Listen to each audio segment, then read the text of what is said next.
Не сте ме питали, но аз мога да си изкажа глобалното мнение за Евровизия. Чакай. Няма и да те питаме, не само не сме те питали. Ама аз искам да го кажа. Защо? Защото ме яде отвътре и трябва да го кажа. То просто... Това, в такъв конкурс няма такова нещо. Нали? Защото няма. По мое мнение, Евровизия отдавна не е конкурс за песни слави. А за какво? На Евровизия трябва да отидат всички, от всички държави, да си покажат как се говори английски език. И правоговор и правопис.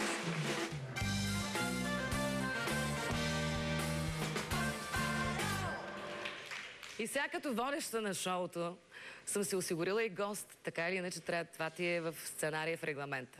Уважаеми дами и господа, искам да поканя съвсем сериозно една жена, една певица, за която много се пише, много се говори, а самата тя не държи непременно да бъде в обективите на медиите.